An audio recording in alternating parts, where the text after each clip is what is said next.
Putain, j'ai plus aucune idée pour les BYT. Bon, après celui sur Inza Panda, on avait mis la barre assez haut, mais là, faut redresser le niveau, quoi. Faut faire quelque chose de plus punchy, mais zéro inspiration. Oh, tu vas arrêter de te prendre la tête, oui. Sors-toi les doigts du cul, et plus vite que ça. Thomas? Mais qu'est-ce que tu fous là? Et comment tu fais pour me parler d'abord? Ah ça, c'est un peu le même principe que Dieu. Il paraît qu'il est partout. Sauf que là, c'est moi pour les besoins du scénario. Ok, c'est peut-être bien, mais en vrai, je m'en fous. Tu pourrais pas m'aider à trouver un sujet pour le prochain BYT plutôt? Bon attends, je vais faire le ménage dans ta tête, ça devrait le faire. Déjà, t'arrêtes de penser à tout ce qui est sexuel. C'est pas le moment de penser à fumer, boire ou... Ma meuf? Mais t'es sérieux là? Désolé.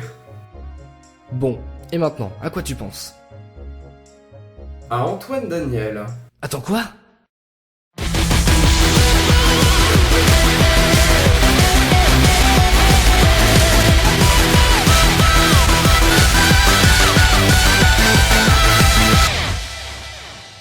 Bonjour à toutes et à tous pour ce 25e épisode du BYT Show consacré à l'homme qui s'est autoproclamé boss final des internets, et à juste titre. Donc on en est là. Ça fait 10 secondes que la vidéo a commencé et on suce déjà. Oui bah ça va. Et depuis quand t'interromps mes voix off toi en fait?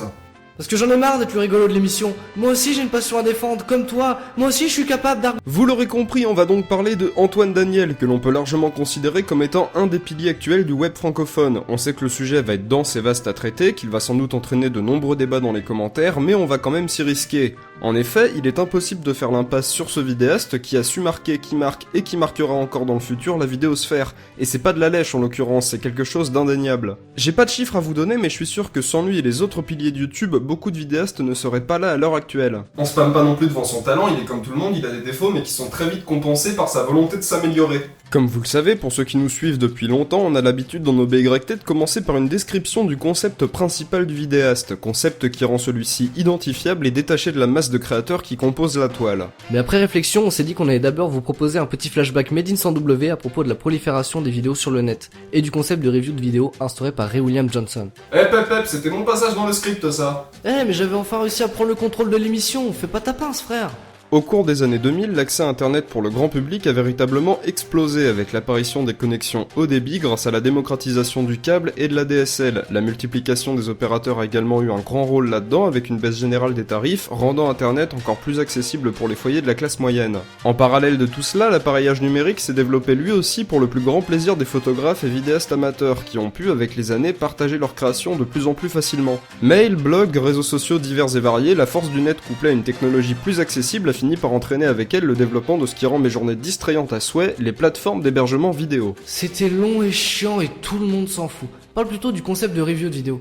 Et en plus tu me donnes des ordres maintenant? C'est quoi les prochaines étapes? Tu vas faire des voix off? Pour ceux qui s'intéressent un minimum aux vidéos de type FAQ, dont le 29 avec Antoine Daniel, ou ceux qui regardent des vidéastes anglophones plutôt famous, vous avez sans doute entendu au moins une fois le nom de Ray William Johnson ou de Equal Free. Le concept est simple. Chaque semaine, Ray présentait des vidéos virales qui circulent sur tout type de plateforme, en particulier YouTube et Facebook. Le ton se veut humoristique, mais il arrivait parfois que Ray aborde une vidéo dont le sujet pouvait entraîner une critique de la société actuelle et de nombreux débats dans les commentaires. Un concept qui a bien marché, car en avril 2015, sa chaîne a dépassé les 10 millions d'abonnés. Bien que Ray a arrêté de présenter Equal Free pour laisser place à Robbie Motz, une autre tête d'affiche qui vient à son tour de quitter l'émission. À côté de ça, Ray continue de publier du contenu différent sur sa chaîne qui est devenue une véritable petite entreprise, comptant une équipe de plusieurs personnes. D'ailleurs peut-être qu'on fera un BYT sur lui un jour, il a influencé beaucoup de vidéastes dans le monde, comme Mathieu Sommet ou Antoine Daniel en France. Donc maintenant tu me piques aussi mes passages face caméra. Non mais si c'est comme ça, je peux très bien aller me faire en cul. Pour ce qui est de Mathieu Sommet, on en parlera dans un BYT entièrement consacré à sa personne. Mais disons que son style se rapproche un peu plus de celui de Equal Free au niveau du format. Et quant à Antoine Daniel, eh bien on va en parler tout de suite. Ouais, par contre tes transitions sont à revoir, hein. Vas-y, c'est mon tour.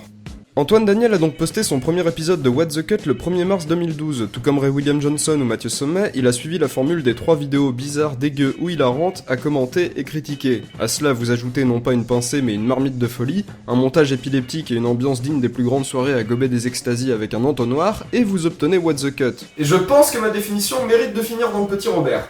Alors le succès n'est pas arrivé de suite, il lui a fallu plus de 9 mois pour atteindre les 10 000 abonnés, mais à partir de ce palier, tout s'est accéléré pour lui. En mars 2013, soit un an après la création de sa chaîne, il atteint le cap des 100 000 abonnés. Puis en novembre de la même année, il atteint les 1 million d'abonnés, et enfin le 19 avril 2015, il atteignit les 2 millions d'abonnés. Et jamais une bite n'aura été aussi colossale que la sienne. Aujourd'hui, Antoine Daniel est un des représentants du web français, et je vous rappelle qu'à la base, c'était un mec qui faisait des vidéos dans sa chambre avec son papier peint dégueulasse et sa webcam cradingue. Et regardez où on en est aujourd'hui, il y a une véritable communauté qui s'est créée autour de lui et de son univers. Qui n'a jamais entendu au détour d'un arrêt de bus ou dans le métro quelqu'un prononcer, sauf une fois au chalet, ou encore la congolexicomatisation des lois du marché. De plus, c'est quelqu'un qui défend une certaine vision d'internet, en tant que créateur de contenu certes, mais qui sait se situer en tant que simple utilisateur lambda. De tous ces bons points qu'on vient de vous énumérer, je pense qu'on peut dire qu'Antoine Daniel a une image très positive auprès de sa communauté, bien que celui-ci ne pense plus grand chose de la sienne car elle est devenue trop hétéroclite. Joli mot. Merci. Cela dit, une question s'est vite imposée à nos esprits. Aujourd'hui, il a une putain de communauté, mais on se demande si elle ne va pas lui causer du tort, ou pire, qu'elle va le lâcher d'ici quelques années. Pour que vous compreniez comment on en est venu à penser ça, quelques explications s'imposent. Dans l'épisode spécial Russie, Antoine nous fait une intro plus originale qu'à son habitude, avec un peu de pseudo-scénarisation. On le voit dans le métro, dans un café, dans un tabac, il y a un fil rouge qui le pousse à aller à un rendez-vous. Cette intro, je la trouve très bien, surtout qu'elle existe pour moi comme un prémisse des futures introductions des What the Cut qui reviennent dès l'épisode 30 avec les gens qui font l'amour à des objets. Ensuite, on a eu les cheveux d'Antoine qui cherchent à détruire le monde, Richard qui rêve de prendre la place d'Antoine, la chanson du pénis dans les yaourts, Samuel qui se fait enlever, et c'est finalement à partir de l'épisode 35 que je considère qu'on a une vraie rupture avec les précédents épisodes de What the Cut. Alors c'est toujours du What the Cut, juste que le format évolue comme Antoine le souhaite. En revanche, la rupture se fait au niveau d'une partie de sa communauté. Et ce morceau de sa communauté qui est plutôt conservateur, comprenez les gens qui prônent le fameux c'était mieux avant, on a l'impression qu'il déballe une panoplie d'arguments stériles. Les parties scénarisées c'est relou, les blagues sont moins travaillées quand il parle des vidéos, quand il essaie de changer quelque chose c'est de la merde, enfin bref, ce genre d'arguments. Et bien qu'il soit une minorité, on a peur qu'il soit rejoint par d'autres personnes quand What the Cut sera terminé. What the Cut, ça a déjà plus de 3 ans, et je pense que l'effet c'était mieux avant, entre guillemets, lié à la disparition de la découverte euphorique d'un contenu nouveau, drôle, qu'on pouvait revoir en boucle sans se lasser, eh bien il est très vite arrivé. Vous prenez le JDG, ça fait déjà plus de 5 ans que ça existe. Lui, c'est un dinosaure du YouTube français dans le sens où il est encore en vie car il a su se renouveler. Et c'est précisément ce qu'Antoine est en train de faire, il se renouvelle, il évolue. Sans ça, il se condamnerait à faire toujours la même chose jusqu'au jour où il arrêterait définitivement. Comme on l'a vu, une partie de sa communauté est là pour faire chier le monde avec des commentaires assez lourdingues lorsqu'il s'agit de parler de l'évolution de l'émission. Mais ce qu'on espère surtout, c'est que cette minorité va mûrir un peu, car Antoine, tout comme le JDG, est en train de commencer doucement sa transition. Il prépare son avenir. Avec sa popularité et l'image qu'il a sur le net francophone, ça finit par engendrer des problèmes qui le restreignent dans ses envies. Avec la création d'une chaîne secondaire pour faire ce dont il a envie, ça montre bien qu'une partie de sa communauté n'est pas encore prête à voir des trucs différents de What the Cut. Ce qui nous amène à une autre question. Une transition vers autre chose serait-elle possible tout en gardant la globalité de son public ?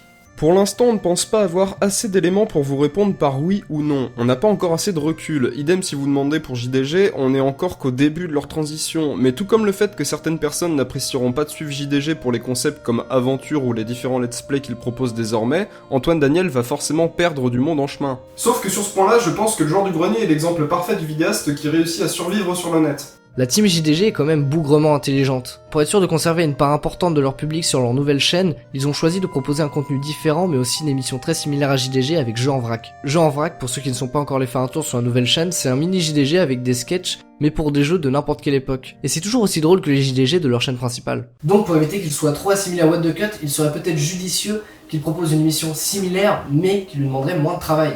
Enfin, c'est une idée parmi tant d'autres, on prétend pas avoir LA solution, mais à observer la réussite de JDG qui a un public assez comparable en proportion à celui d'Antoine Daniel, ça semble être une bonne idée. Alors, Ray William Johnson, un rapide résumé du taf d'Antoine, un récap sur son image, nos inquiétudes vis-à-vis de sa communauté, la question de sa transition... Bon bah c'est ok, on peut passer à la conclusion. Comme on a pu le voir, Antoine Daniel est un... On peut savoir ce que tu fous ? Bah la conclusion ? Non. Mais je... Non, c'est ma conclusion.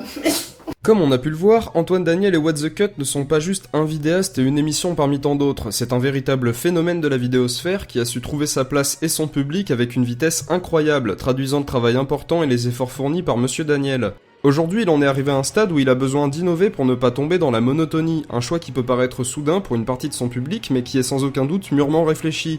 Avec la création de sa chaîne secondaire, Antoine montre bien qu'il est prêt à aller de l'avant, peu importe l'avis de certaines personnes qui ne forment qu'une minorité, on le rappelle. Nous de notre côté, en tant que simple spectateur et vidéaste, on va continuer de le suivre sur internet, et peu importe ce qu'il va apporter de nouveau, car on ne suit pas Antoine Daniel pour un contenu en particulier, mais pour la globalité de ce qu'il a à offrir et sa personne. Alors oui, certaines personnes vont l'abandonner pour se tourner vers un contenu différent, mais d'autres reviendront sans doute pour prendre le train en marche, car après tout YouTube c'est comme un bon gros gâteau, on l'apprécie très bien tout seul, mais quand d'autres personnes arrivent pour manger une part, il est toujours aussi bon. Comme ma bite. C'était le BYT25 et j'espère qu'il vous a plu. Si c'est le cas, n'hésitez pas à le partager sur les réseaux sociaux, à lâcher un like et un commentaire, et à vous abonner si ce n'est pas déjà fait. Et on vous souhaite à tous un joyeux Noël!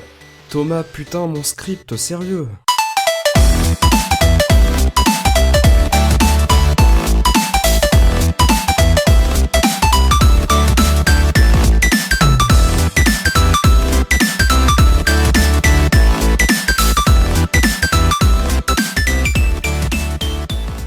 J'ai enfin pris le contrôle de la chaîne. Il va enfin me respecter. Qu'est-ce que t'as dit? Non, rien.